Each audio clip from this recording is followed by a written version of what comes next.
네, 안녕하세요, 여러분. 네, 어서와 충남 온라인 학교 시즌2 어제부터 시작이 되었죠? 선생님은 오늘 처음으로 여러분과 함께 하게 될 중학교 1학년 사회 새로운 문진아 선생님입니다. 반갑습니다. 네, 채팅창에 지금 많은 친구들이 선생님 인사를 해주고 있는데요. 네, 반가워요. 네, 이름을 다 읽어줄 수가 없네요. 너무 많은 친구들이 인사를 해줘서 네, 너무 감사하고요. 선생님 지금 학교를 못 나가서 여러분들 이렇게 채팅창에 있는 것만 봐도 너무 반가워요. 여러분들도 똑같은 마음일 것 같아요. 지금 이렇게 여러분들 학교를 가고 싶었던 적이 없었을 것 같은데. 네. 자, 어서와 충남 온라인 학교 시즌2 달라진 점에 대해서 아마 어제부터 여러 선생님들께서 설명을 해주셨을 거예요. 네, 간단하게. 네, 선생님도 한 번 더 짚어볼게요. 자, 첫 번째는 1학년 기준으로 다음 주 목요일이죠. 4월 16일 목요일부터는 개학 이후에 출석으로 인정이 됩니다. 그리고 두 번째로는 에듀스 충남의 과제 업로드가 되어 있고요. 네, 더보기란에도 아래 링크가 올라가 있을 거예요. 자, 그렇게 해서 뭐 학교별 안내 사항에 따라 선생님이 올려준 과제를 할 경우도 있고 학교에서 제시하시는 다른 과제를 할 수도 있습니다. 자, 선생님과 수업 시간에는 이거 약속해 주세요. 우선은 여기 있는 수업 자료들은 다른 사람들과 공유하거나 수업 내용을 캡처해서 배포, 전송하는 행동은 하시면 안 됩니다. 왜냐하면 여기 업로드된 수업 자료들은 온라인 수업 기간 동안에 여러분들의 수업을 돕기 위해서 제공되는 것이기 때문에 다른 곳에 옮기거나 또는 다른 사람들과 공유하면 저작권이나 초상권 침해 우려가 있기 때문에 여러분들 한 번 더 유의해 주시고요. 자, 그 다음에 수업과 관련된 약속 3가지만 한번 지켜주세요. 자, 우선은 시간 약속 꼭 지켜주세요. 선생님과 만나는 사회 시간은 화요일과 목요일 4시 이렇게 일주일에 2번 만날 건데요. 4시에 늦지 않게 미리미리 준비해서 수업에 꼭 참여해 주시고요. 자, 두 번째는 채팅을 할 때는 수업과 관련된 내용만 해주세요. 자, 수업을 할 때 여러분들 채팅에 욕심나는 거는 알겠지만 네, 수업과 관련되지 않은 내용을 채팅에 올리게 되면 선생님이 수업할 때나 아니면 다른 친구들에게 방해가 될 수 있기 때문에 수업과 관련된 내용만 채팅에 올려주세요. 자, 세 번째는 집중할 수 있는 수업 환경 만들어주세요.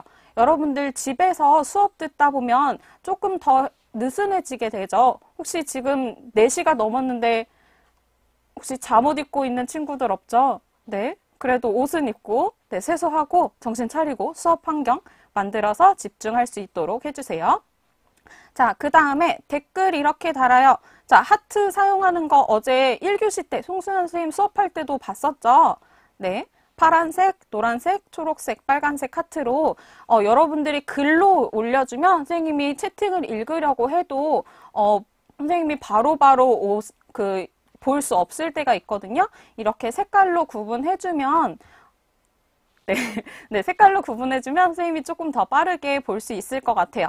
그래도 빨간색 하트가 제일 많으면 선생님 좋을 것 같네요. 자, 그러면 지난 시간 내용부터 한번 복습해 봅시다. 지난 시간에 김하나 선생님과 배웠던 내용 잘 기억하고 있나요? 네, 지난 시간에 우선 지형 형성 작용부터 배웠는데요. 자, 이 지형 형성 작용에서 이렇게 반을 나눴어요. 자, 이렇게 반을 나눴을 때, 자, 요 아래쪽 지구 내부의 힘이 작용하고, 그리고 위에 지구 외부의 힘이 작용하죠. 자, 지구 내부의 힘은 열 에너지에 의해서 지각이 만들어지는 그런 지표의 기복이 만들어지는 그런 작용이었어요. 그래서 뭐 이렇게 마그마가 분출하는 화산 활동이 있을 수도 있고 아니면 판과 판이 만나서 뭐 이루어지는 습곡이나 아니면 단층 작용도 발생할 수 있습니다. 자, 그러면 이런 지구 내부의 힘에 의해서 네, 지형 형성은 어떤 지형이 형성될까요?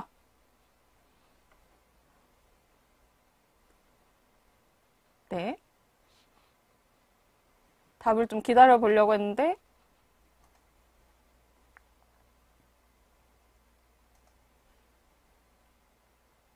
네, 지구 내부의 힘에 의해서는 아무래도 규모가 큰, 그렇죠. 규모가 큰 지형들이 형성이 될 거예요. 뭐 큰 산이 만들어진다든지 그러겠죠. 자, 그러면 지구 외부의 힘, 태양 에너지의 작용에 의해서 뭐 물이나 뭐 공기의 순환 또는 이렇게 뭐 침식이 되거나 운반이 되거나 퇴적이 되는 이런 지구 외부의 힘으로는 지표가 변형되는 작은 규모의 지형들이 형성되겠죠. 자, 지난 시간에 배웠던 내용이에요. 네, 과학 같은 느낌이 있죠? 네, 지구과학에서도 배우는 그런 내용일 거예요. 자, 그리고 지난 시간에 배웠던 내용 중에서도 이게 정말 중요한 내용이라고 했어요. 자, 여기에서 분홍색으로 표시된 요 초록색 동그라미를 쳐둔 네, 이 산맥들 어떤 산맥이죠?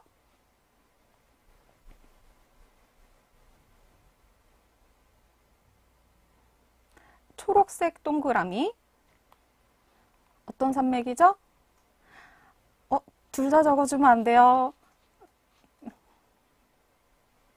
네, 박소희 친구가 신기습곡 산맥, 네, 맞아요. 신기습곡 산맥이에요.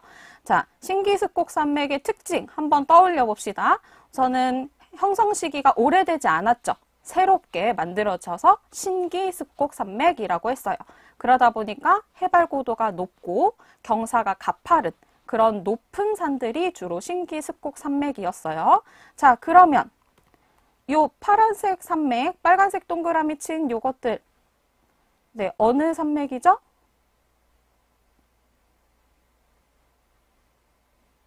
네, 고기습곡산맥. 네, 김정현 친구, 위에 친구는 이름을 읽어줄 수가 없네요. 자, 이 고기습곡산맥은 네, 오래됐기 때문에 아무래도 해발 고도가 낮고 경사가 완만한 그런 특징을 보였어요. 자, 그 다음에 한 번 더 복습해 봅시다. 자, 이러한 산지 지형에 사는 사람들은 어떻게 생활했는지. 자, 이 형태 혹시 기억나나요?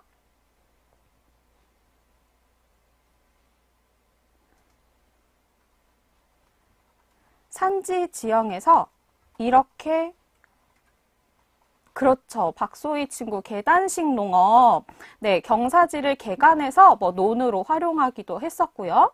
자, 이 사진 기억나나요?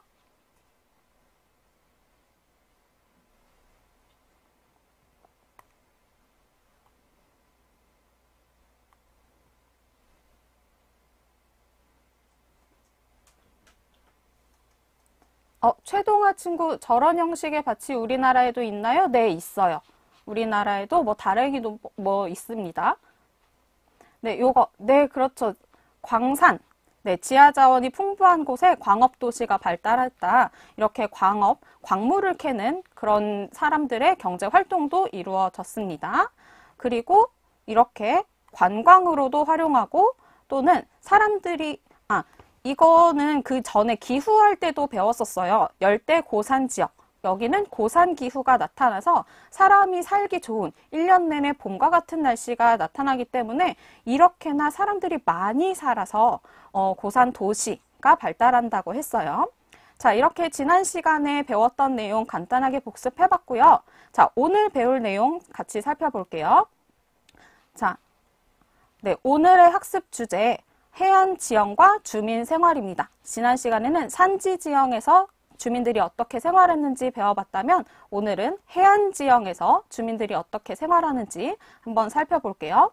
자, 오늘의 학습 목표 2가지입니다. 우선은 첫 번째로 해안 지형의 형성 과정 설명할 수 있어야겠죠. 여러분들이 해안 지형에 나타나는 여러 지형들을 살펴보고 그게 어떻게 만들어지는지 살펴볼 거예요. 자, 두 번째는 관광산업이 해안 지역에 미친 영향을 평가할 수 있다인데 관광산업, 이 해안 지형에서는 관광산업이 발달한 경우가 많은데 그게 그 해안 지역에 어떤 영향을 미치는지 뭐 긍정적 영향이 있는지 부정적 영향이 있는지 아니면 뭐 둘 다 있는지 한번 살펴볼 겁니다. 자, 첫 번째 해안에 대해서 먼저 알아야겠죠? 자, 여러분 해안이 뭘까요? 해안.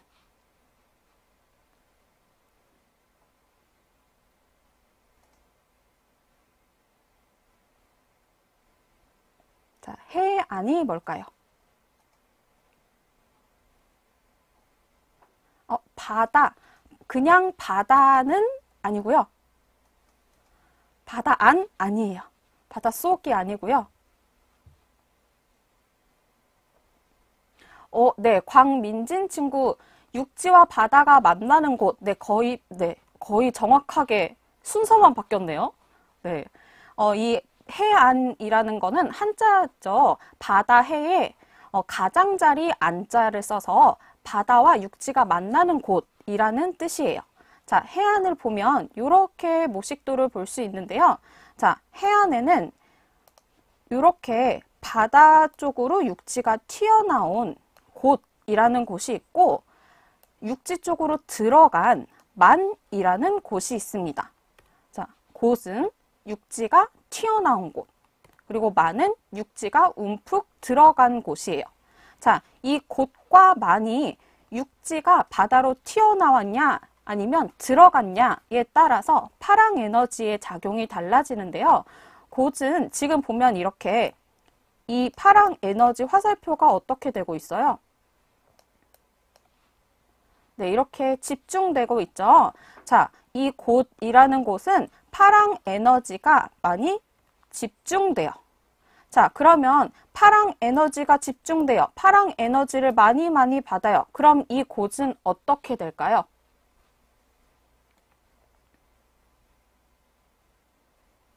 이 곳이 어떻게 될 것 같아요?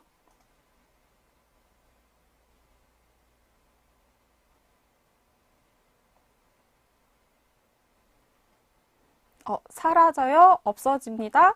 자, 이 용어를 조금 더, 그렇죠. 깎여요? 침식되어요? 네, 파랑 에너지가 집중되다 보면 이 부분이 깎여 나가요. 침식이 돼요. 자, 그러면 이 만이라는 곳에는 어떻게 될까요?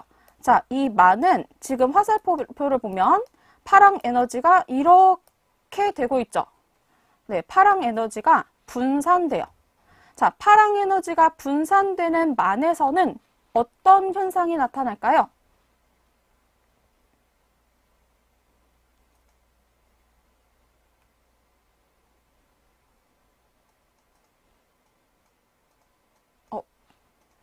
네, 파랑 에너지가 분산되는 곳은 어떻게 될까요? 자, 여기는 파랑 에너지가 집중되기 때문에 깎이는 침식이 발생했는데, 그렇죠. 여기는 만에서는 파랑 에너지가 분산돼서 퇴적돼요.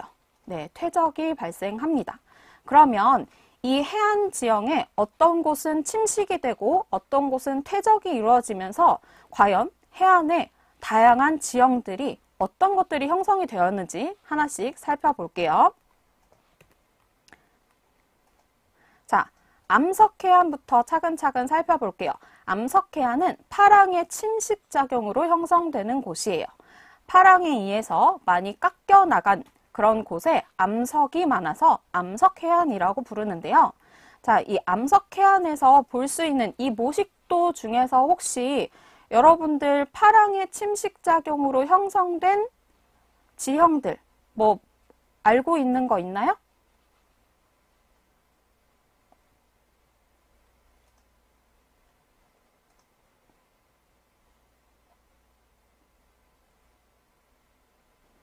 해식동굴, 네, 맞아요. 해식동굴도 있고요. 12사도 바위 이따가 보여줄게요. 파랑이 뭐냐고요? 여러분들 뭐 쉽게 생각하면 파도라고 생각해도 돼요. 네, 최동화 친구가 많이 적어줬는데요. 그 중에서는 침식에 의한 것도 있고 이따가 배울 퇴적에 의한 것도 있어요. 자, 하나씩 살펴볼게요. 자, 요거는 해식애예요. 자, 오늘 배울 내용 중에는 한자로 된 것들이 많거든요. 그래서 한자를 알면 내용을 조금 더 쉽게 알 수 있을 거예요. 자, 해식애. 해는 바다, 식은 침식, 애는 뭐냐면 절벽이에요. 자, 바다에 있는 침식으로 인해서 만들어진 절벽을 해식애라고 해요. 자, 해식애가 있고요. 요 해식애 앞에 이렇게 넓은 평탄한 면이 있죠. 그거는 뭐라고 하냐면 파식대라고 해요. 자, 여기는 해고 여기는 파죠. 여기는 파랑, 파도 파랑이라고 생각하면 돼요. 네, 파랑의 침식작용으로 인해서 만들어진 넓은 평탄면을 파식대라고 합니다. 네, 해식의 파식대. 그리고 아까 요거 맨 처음에 얘기했었죠. 자, 여기 동굴이 있는데 이 동굴은 바다에 의해서 침식돼서 만들어진 동굴인 거예요. 그래서 해식동굴, 해식동이라고 얘기하기도 해요. 해식동굴, 해식동. 자, 그 다음에 요거 혹시 뭔지 알까요? 알 수 있을까요? 자, 요거. 요렇게 생긴 거. 네, 어렵죠? 네, 어려울 수 있어요.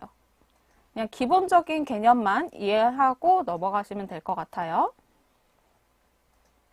자, 이렇게 생긴 거. 아, 코끼리 바위 또 맞아요. 코끼리 바위라는 명칭이 많이 붙어 있긴 한데요. 그거는 네. 단아 친구 아치. 아치인데 여기는 이렇게 아치인데 바닷가에 있는 아치 모양의 지형이라고 해서 시아치라고 해요. 이거는 영어로 된 그런 용어죠. 시아치. 자, 그 다음에 요거는 뭐냐면 바다에 굴뚝 모양으로 하나 솟아있다 라고 해서 시스택이라고 해요. 스택이 영어로 굴뚝이에요. 우리나라에서는 촛대바위라고 많이 불리죠. 이거는 코끼리 바위, 이거는 촛대바위 이렇게 모양을 보고 이름을 붙인 경우가 많아요. 네, 시아치, 시스택 이런 것들이 파랑의 침식작용으로 형성된 암석해안에서 볼 수 있는 지형들이었습니다. 자, 그러면 암석해안 실제 사진들을 한번 봐볼게요. 자, 이거 어저께가 아니죠. 지난주에 또 같이 봤었던 사진인데요. 오스트레일리아에 있는 12사도 바위예요. 자, 이 12사도 바위가 그 성경에 나온 12사도에서 따와서 12개의 이런 시스텍들이 있어서 12사도 바위라고 그 명칭이 붙었는데 지금은 8개만 남아있대요. 4개는 어디 갔을까요? 네, 12사도 바위에서 4개는 어디 간 거냐면 원래는 여기까지가 아마 옛날에 아마 인류가 만들어지기도 전에는 이 땅이 여기까지 다 있었을 거예요. 근데 파랑 에너지에 의한 침식이 계속되어서 점점 침식되고 이런 것들만 남은 거예요. 원래 12개 중에 4개도 깎여서 사라지고 무너지고 가라앉아서 지금은 8개만 남은 거예요. 이 8개도 언제까지 남아있을지 몰라요. 지금도 계속 침식은 진행 중입니다. 자, 그리고 이 사진, 이거 너무 멋있죠? 이게 너무 멋있는 것 같아요, 사진이. 자, 여기 보면 이게 시스텍이 될 테고 이렇게 시스텍이고 이게 아치가 되겠죠. 이런 형태를 아치라고 해요. 이렇게 된 형태. 이게 아치 형태입니다. 자, 이게 아치인데 만약에 여기서 시간이 흘러서 먼 미래가 되면 이거 아치 어떻게 될까요?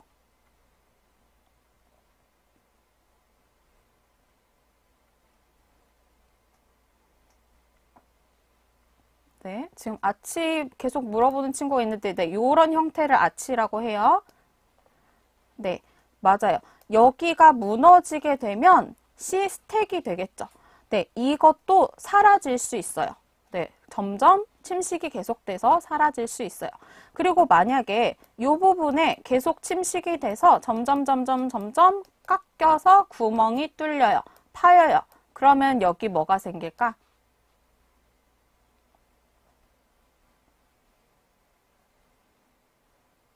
네, 해식 동굴이 생길 거예요.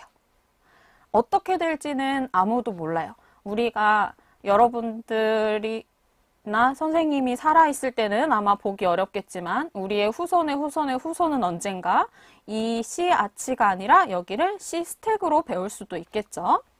자, 그러면 파랑의 침식작용으로 형성된 암석해안 지금까지 살펴봤고요.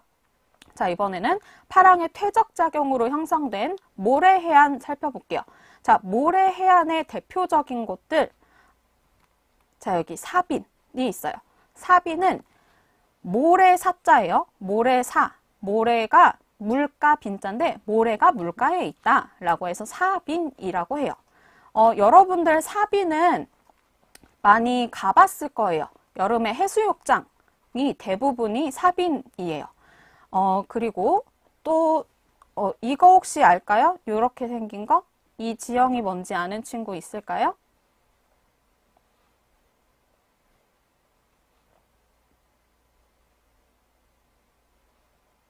네, 최동아 친구 석호. 네, 맞아요. 여기가 석호예요. 네, 석호는 원래 여기가 그러면 처음에는 만이었을 거예요. 만이었다가 지금 입구 부분에 이렇게 모래가 쌓여 있죠. 모래가 쌓이면서 이게 이렇게 될 때도 있고 아예 만나는 경우도 있어요. 거의 다 있거나 아예 만나서 만의 입구를 막아버리면 만이 아니라 여기는 호수가 되겠죠. 그래서 석호라고 해요. 호수. 네, 이런 석호, 사빈 이런 것들이 모래 해안에서 대표적으로 볼 수 있는 지형들입니다. 자, 그러면 모래 해안 실제 모습들 한번 살펴볼게요. 자, 이거는 브라질에 있는 코파카바나 해안이라는 곳인데요. 굉장히 넓은 사빈이 펼쳐져 있죠. 자, 여기도 해수욕장으로 유명한 곳이에요. 그래서 여기 지금 점점점점 정도로 보이는 것들이 다 사람들이 파라솔 펴놓고 일광욕하고 해수욕을 즐기는 그런 모습이에요. 자, 그 다음에 여러분 혹시 이 사진 이거 어딘지 알까요? 이거 어딘지 알 수 있는 친구 있을까요?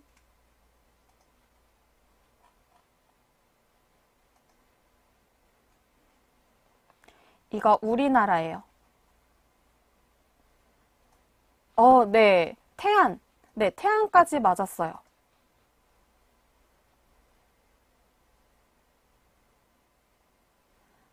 아, 사하라 사막 아니에요. 우리나라의 태안에 있는 지형이에요.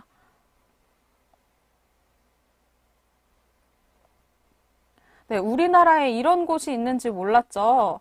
네, 네, 소정 친구 신두리 사구. 네, 태안에 있는 신두리 해안 사구예요.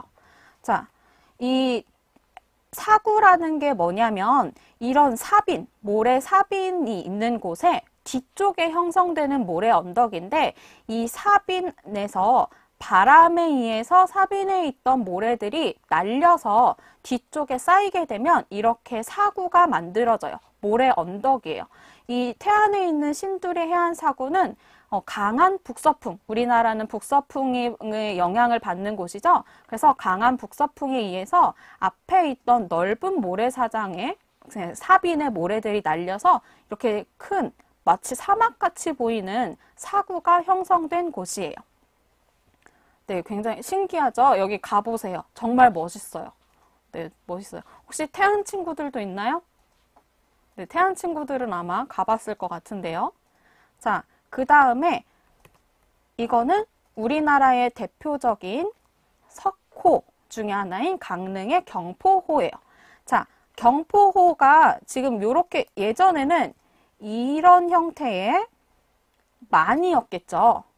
만이었는데 이 부분이 모래로 막힌 거예요. 자, 막히면서 여기가 호수가 된 거죠. 네, 그래서 파랑의 퇴적작용으로 형성된 모래 해안의 지형들 살펴봤습니다. 자, 그 다음에는 조류의 퇴적작용. 파랑이 아니고 이번엔 조류예요. 자, 파랑은 아까 쉽게 말해서 파도라고 생각해 보자고 했죠. 자, 조류는 그럼 뭘까요? 조류.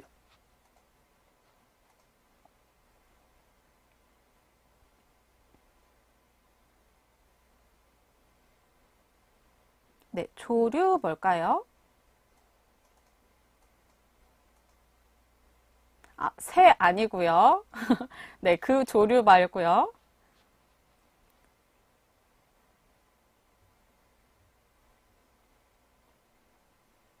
네, 밀물과 썰물. 네, 박소희 친구. 네, 밀물과 썰물이라고 생각하면 돼요. 바닷물이 그냥 가만히 있는 게 아니라 물이 들어왔다가 나갔다가 왔다 갔다 하죠. 그 밀물과 썰물을 조류라고 하는데, 그럼 조차, 이 조차라는 것은 그 밀물과 썰물의 차이, 조석 간만의 차를 줄여서 조차라고 해요. 그 조차가 큰 해안에서 주로 발달하는데요.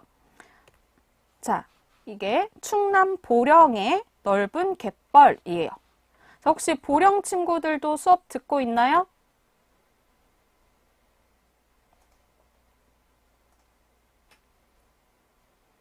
네, 보령 친구들도 열심히 듣고 있죠. 네, 지금 태안 친구들도 있고 보령 친구들도 있고 네, 다들 열심히 듣고 있죠. 자, 이 우리나라의 서해안에는 여러 곳들의 넓은 갯벌이 발달하였는데 여러분, 우리나라 서해안의 갯벌이 세계 5대 갯벌에 속하는 거 알고 있었나요? 네, 이게 세계 5대 갯벌이에요.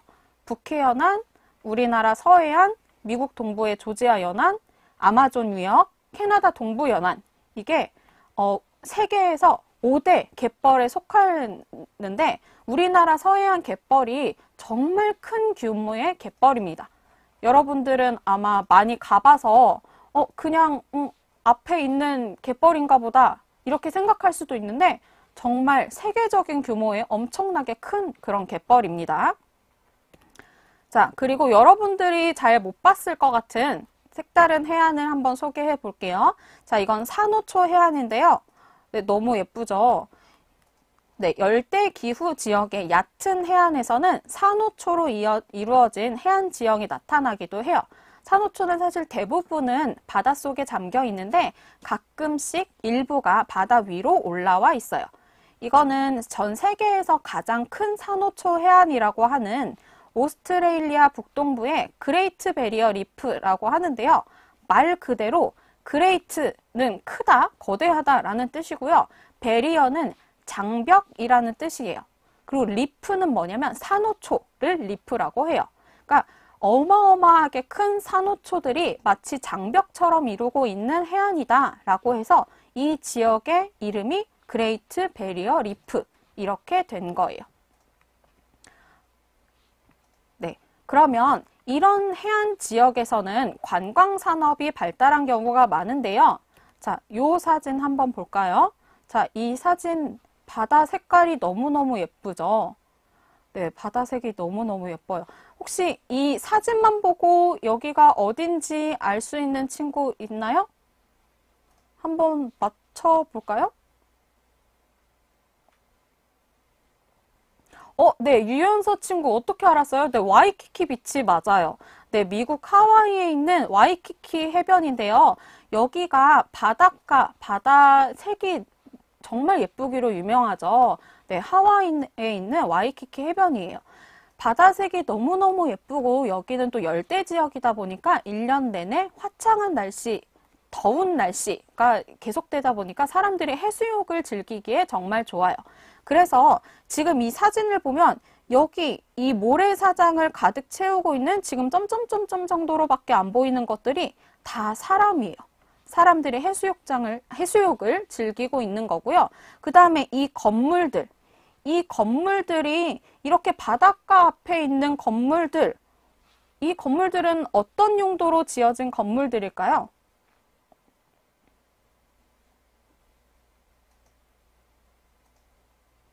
네, 맞아요. 최성호 친구, 호텔이에요.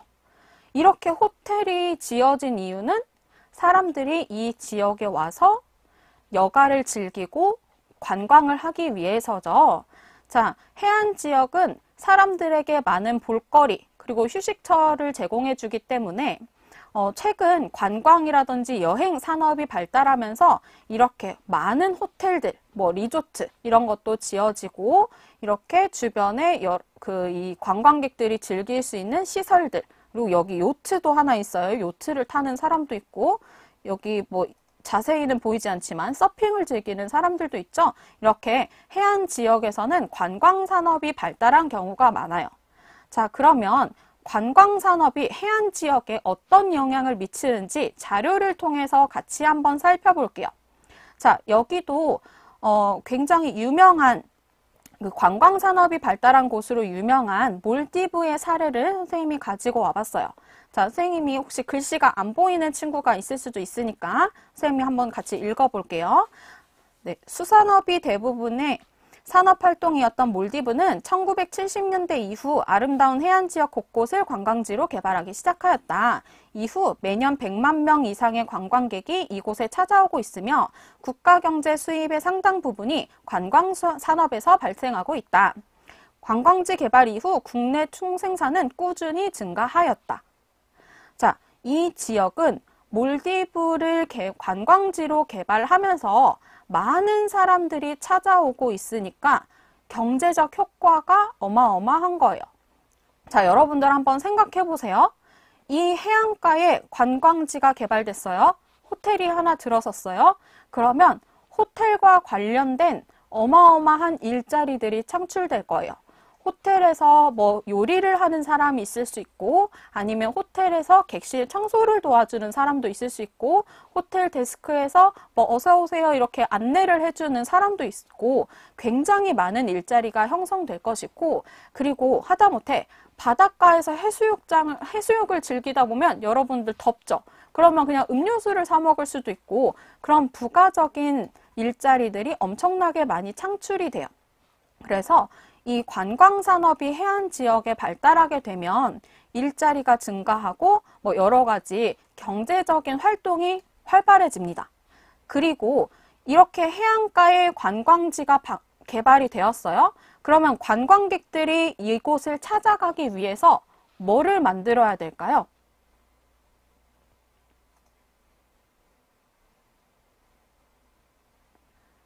네, 관광객들이 이곳을 찾아가기 위해서 만드는 거. 뭘 만들까요?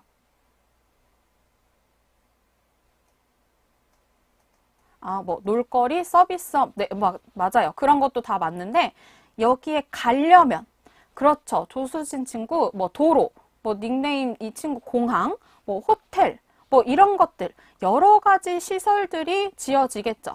자, 그 시설들은 관광객만 이용할까요? 아니에요. 네, 여기에 사는 사람들도 같이 이용을 할 수 있는 거예요. 관광객들을 위해서 도로를 막 4차선, 8차선 깨끗하게 닦아 놓으면 그 지역에 사는 사람들도 조금 더 편안하게 살 수 있겠죠. 그래서 삶의 질이 향상되기도 합니다. 자, 이렇게 여러 가지 좋은 점이 있는 반면에, 자, 이쪽 글 한번 읽어볼게요. 자, 몰디브의 관광산업이 발전하면서 일부 섬은 엄청난 쓰레기로 뒤덮이고 있다. 관광지에서 발생한 쓰레기를 몇몇 섬에 모아 매립하면서 나타난 현상이다. 게다가 국가 경제 수입의 약 80%가 관광과 관련된 서비스 산업에 의존하고 있어 관광산업에 문제가 생긴다면 국가 경제가 위기에 놓일 위험성을 늘 안고 있다. 네, 사람들이 많이 오다 보니까 이 쓰레기 문제가 어마어마해요. 이 쓰레기를 어떻게 해결할 수 있는 방법이 없는 거예요. 네, 사람들이 관광지에 와가지고 쓰레기를 엄청나게 많이 버리기 때문에 쓰레기로 인한 환경 파괴 문제가 굉장히 심각하고요. 그 다음에 또 이 관광지로 개발하기 위해서 아무래도 뭐 모래사장을 깎아내거나 아니면 나무를 베어내거나 도로를 닦기 위해서 뭐 산을 벤다거나 이런 것들이 나타나겠죠. 그러면서 생태계 파괴 문제도 심각해요. 그리고 지금 보면 이 마지막 문장, 관광산업에 문제가 생긴다면 국가 경제가 위기에 놓일 위험성을 늘 안고 있다. 지금 상황이에요. 지금 코로나19 때문에 여러분들도 네, 학교 못 가고 지금 집에서 이렇게 온라인 수업 듣고 있죠. 그러면 당연히 여행은 더더욱 못 가겠죠. 이 몰디브는 국가 수입의 80%를 관광에 의존하고 있었는데 선생님이 뉴스 찾아보니까 3월 말, 3월 31일인가? 그때 해외 여행객들의 입국을 전면 금지했다고 해요. 그러면 이 80%의 관광 산업들은 모두 다 손님이 없게 되는 상황인 거예요. 그래서 경제적으로 올해 이 몰디브가 여러 어려움을 겪고 있다고 합니다. 그리고 또 이렇게 관광객들이 와가지고 막 쓰레기 버리고 가고 자기네는 놀러 왔으니까 신난다고 막 소리 지르고 그러면 이 지역에 사는 사람들과 또 갈등이 벌어질 수 있겠죠. 네, 그래서 이 관광객과 지역 주민 사이에서도 갈등이 발생합니다. 자, 이 내용 간단하게 한번 정리해 볼게요. 자, 긍정적인 영향은 아까 선생님도 얘기했죠. 일자리 창출, 수익 증가, 주민들의 삶의 질이 향상된다. 이런 것들이 긍정적인 영향이라고 볼 수 있는데 반면 부정적인 영향으로는 해안 지형이 변화되면서 환경이 훼손되고 쓰레기가 증가하고 생태계가 파괴되는 등의 문제가 발생할 수 있다고 했어요. 그리고 관광객과 기존에 살고 있던 지역 주민 사이에 갈등이 발생한다고 했습니다. 그래서 요즘에는 이 환경 파괴를 최소화하면서 관광을 즐길 수 있는 지속 가능한 여행 형태의 생태 관광이라는 것도 등장하고 있다고 합니다. 자, 오늘 지금까지 배운 내용 한번 확인해 볼게요. 해안은 바다와 육지가 만나는 곳이라고 했죠.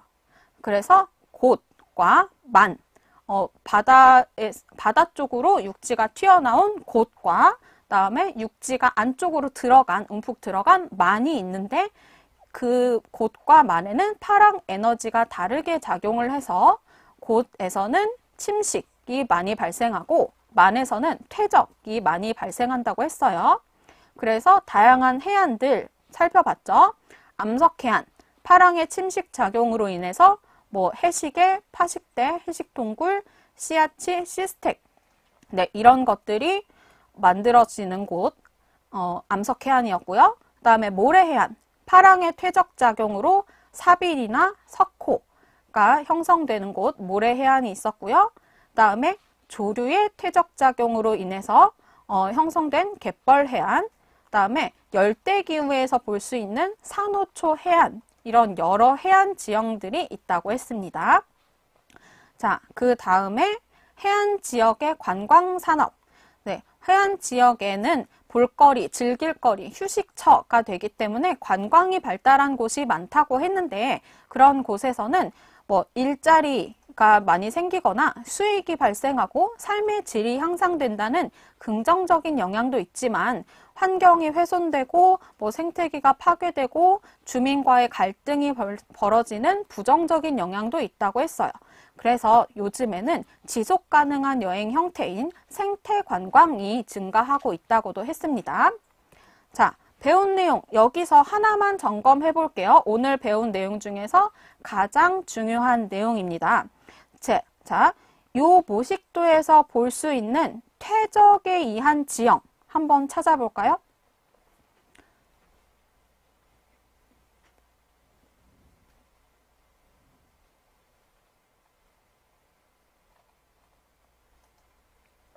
네, 퇴적에 의한 지형.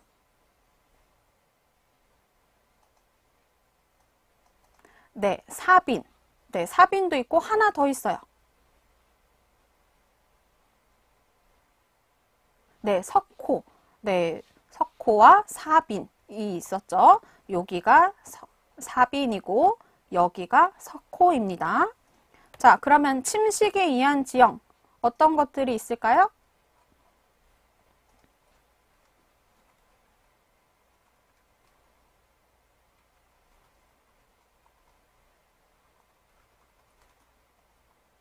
네, 시스텍, 씨아치, 또 다른 것들 뭐가 있죠? 해시계, 네, 해식 동굴, 네, 대부분 말해줬네요. 자, 해시계, 여기 이런 절벽, 해시계, 그 다음에 여기 부분에 파식대, 이거 잘 구석에 있어서 못 본 친구들이 많은 것 같아요. 이 앞에 있는 넓은 평탄면, 파식대, 그 다음에 여기 해식 동굴, 그 다음에 이렇게 씨아치, 그 다음에 이렇게 촛대처럼 굴뚝, 시스텍 이런 것들이 침식에 의한 지형입니다. 자, 그러면 이 내용과 관련해서 오늘의 과제 두 가지입니다. 자, 첫 번째는 세계적으로 유명한 해안 지형 중에서 여러분들이 뭐 가보고 싶은 곳이 있다면 선택해서 거기 한번 특징을 조사해보는 활동을 했으면 좋겠고요. 두 번째는 충남의 대표적인 지역이죠. 아까도 얘기했지만 보령에는 보령의 갯벌을 활용한 관광 산업인 머드 축제가 굉장히 유명해요. 외국인들이 엄청나게 좋아하고 많이들 찾아오더라고요. 그 보령 머드 축제가 주민 생활에는 어떤 영향을 미쳤는지 긍정적인 영향과 부정적인 영향 한번 찾아보시고요. 아래 더보기란에 링크 확인하시면 거기 들어가면 과제 확인할 수 있어요. 네, 이 과제는 학교마다 상황이 다릅니다. 이 과제를 할 수도 있고 학교에 계신 사회 선생님께서 다른 과제를 줄 수도 있어요. 자, 다음 시간 학습 주제 살펴보면서 마무리할게요. 다음 시간에는 제주도의 독특한 자연 경관에 대해서 같이 배워볼 거고요. 우리는 다음 시간 언제 만나냐면 목요일 3교시에 만날 거예요. 네, 오늘도 고생하셨고요. 네, 오늘도 고생 너무 많이 하셨고요. 내일은 수요일이죠. 내일은 국어, 음악, 기술과정 이렇게 3시간 같이 온라인 학교에서 만나보겠습니다. 네, 여러분 오늘도 반가웠고요. 네, 우리 다음 목요일에 만납시다.